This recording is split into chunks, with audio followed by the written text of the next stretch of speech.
Hello guys and welcome to my channel. On today's episode, I'm joined by my friend and India's ambassador at the FIFA World Cup, Pradyumna, as we look through Igor Stimac's 27-man squad for the SAFF Championship as well as the Intercontinental Cup. Okay, Pradyumna, so this is the final 27-man squad that Igor Stimac has announced for the SAFF as well as for the Intercontinental Cup. So yeah, let's quickly go through these and if you can give me your thoughts and and I'll tell you what I feel about the team. We can have an analysis of the team. So on the goalkeeper front, what's your opinion on the selection?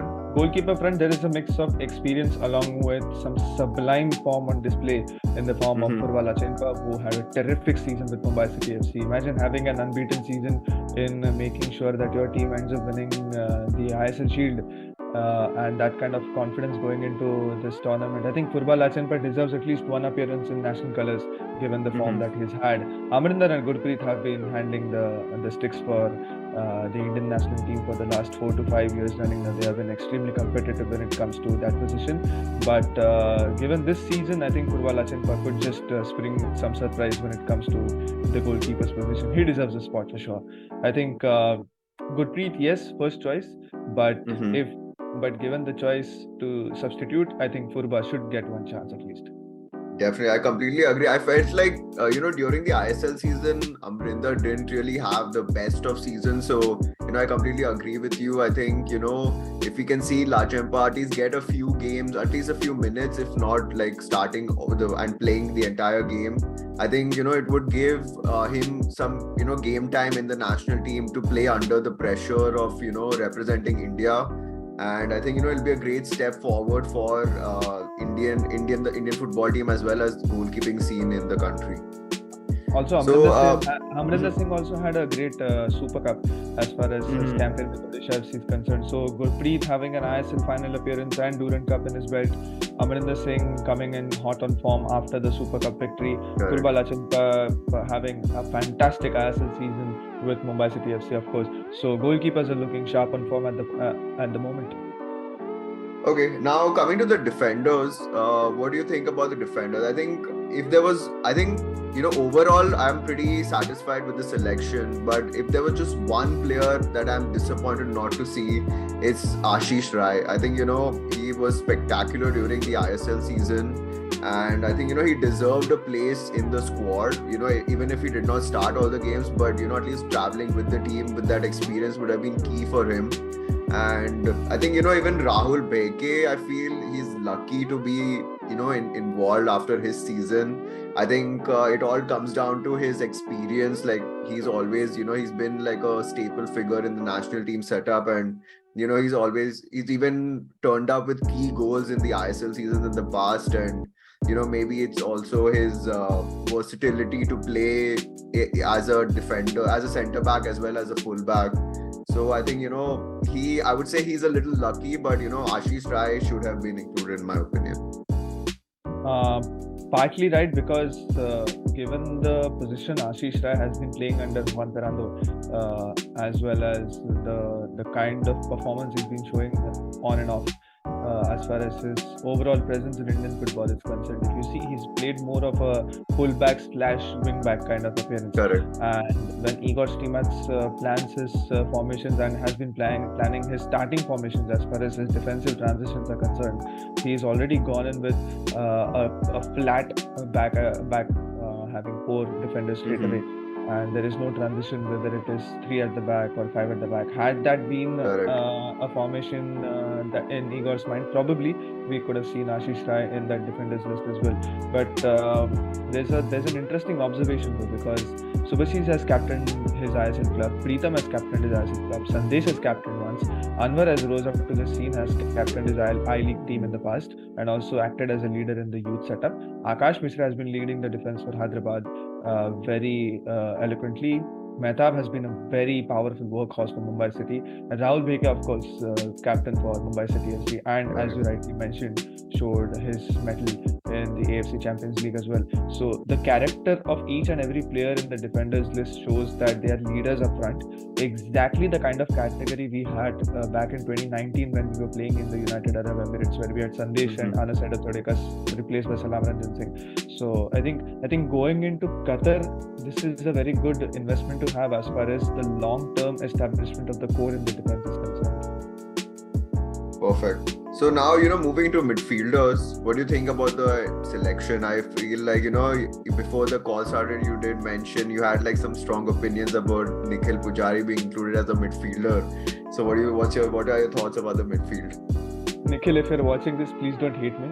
It's just because you played right back full season for Hyderabad. It's like Eduardo Pujari or Nikhil Kamavinga. I don't know what I would like to call him right now. The right side, that is. Of course, he's like the opposite position of Eduardo Camavinga when he's playing for Real Madrid. But given the transition that he's had in his career as well, a person who started playing in the attacking position and now playing as a right back under Manolo Marquez, just goes to show the versatility this player has. Of course, a Mumbai lad, seen him play in real.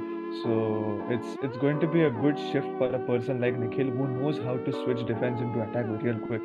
And the playmaking capabilities of Liston Colasso and Ashik Kurunian we've seen in the AFC Asian Cup qualifiers as well. Anirudh Thapa, Naurem Mahesh Singh, Udanta, Rohit Kumar.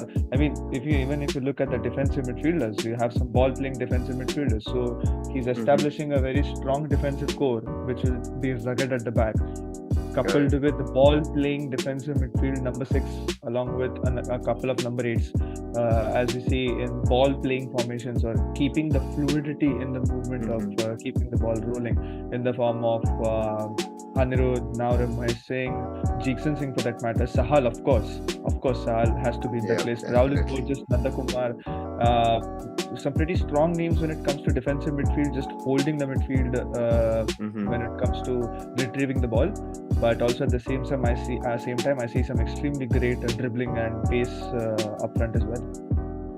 Correct. I completely agree. When it comes to the inclusion of so many ball-playing midfielders, like I think, in the past, there was always a complaint about Indian football. It was always, us just lumping the ball forward to a striker. Although, I completely agree that Chhetri is great at heading, at least given his height. But I think that was not really playing to our strengths, and seeing India trying to shift away from that style of play and play more on the floor, keep control of the ball. I think that's really a huge step forward for Indian football. I think I was really surprised with Roland Borges' inclusion. I think again it goes back to Stimac trusting the experienced players.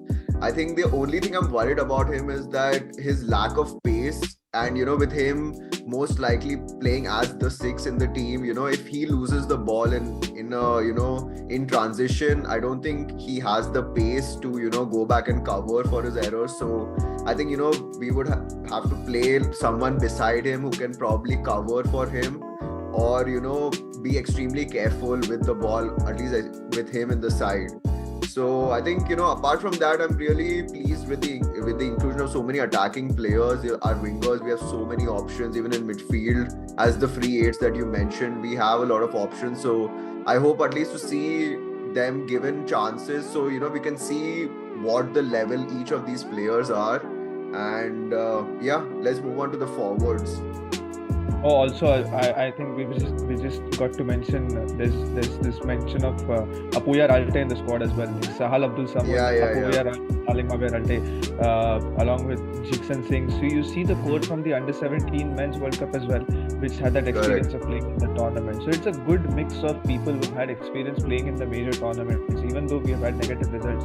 But that experience counts wonders, because Ashik and Liston on one side, Rohit Kumar knows how to win the ball. If you see, Rowland and Rohit almost have a similar kind of gameplay of retrieving the ball, being slow, but having those giant strides while coming back. And they are also tall and lean people. So they are going to be people who are going to do probably the dirty business of retrieving the ball, as Pranay Haldar used to play for us back in 2019 as well. Correct. So Ralte providing the ball, Sahal providing the ball, Anirudh, who is a fantastic technically gifted player, whose shin pads are actually in our cupboard, by the way. But again, Udanta with the pace, Chankte with the pace. It looks like a really promising aspect, and you're absolutely right there. Like, we finally feel as if we are in a position where we can attack with grace.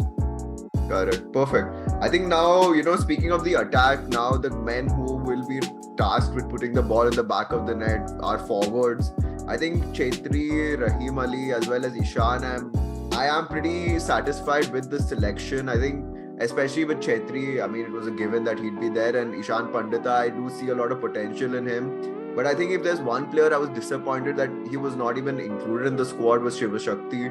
I think, in the season he was sensational, and he looked like one of the upcoming, at least potential strikers who could, fill in the huge boots that Sunil Chetri will eventually, unfortunately, leave. And I think, it's a little disappointing not to see him included.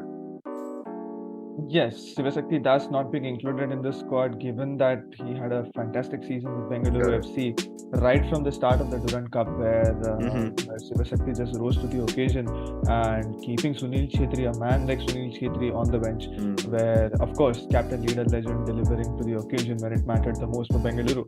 But having Rahim Ali as a target man is probably the reason Sivasakti might not make it to the squad, because Rahim Ali looks like a proper ball-playing target man, which the national team might try as well, along with Ishan Pandita, who just knows how to make sure how to just find that spaces between the central defenders when the cross comes in from, surprisingly, a Manveer Singh, which is not included in the squad as well.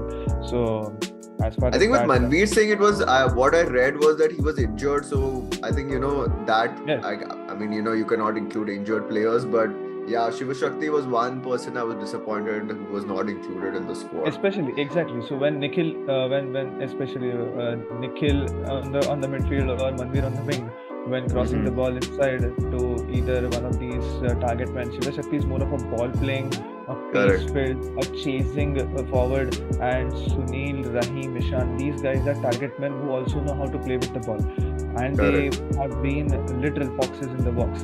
Whenever the opportunity was presented to them, Ishan has been brilliant under Stimac, especially in the qualifiers, when we saw what this boy is really capable of, and making the entire young striking generation think about their attacking prowess when it comes to scoring goals, because football, after all, is about who scores more goals than the opposition team.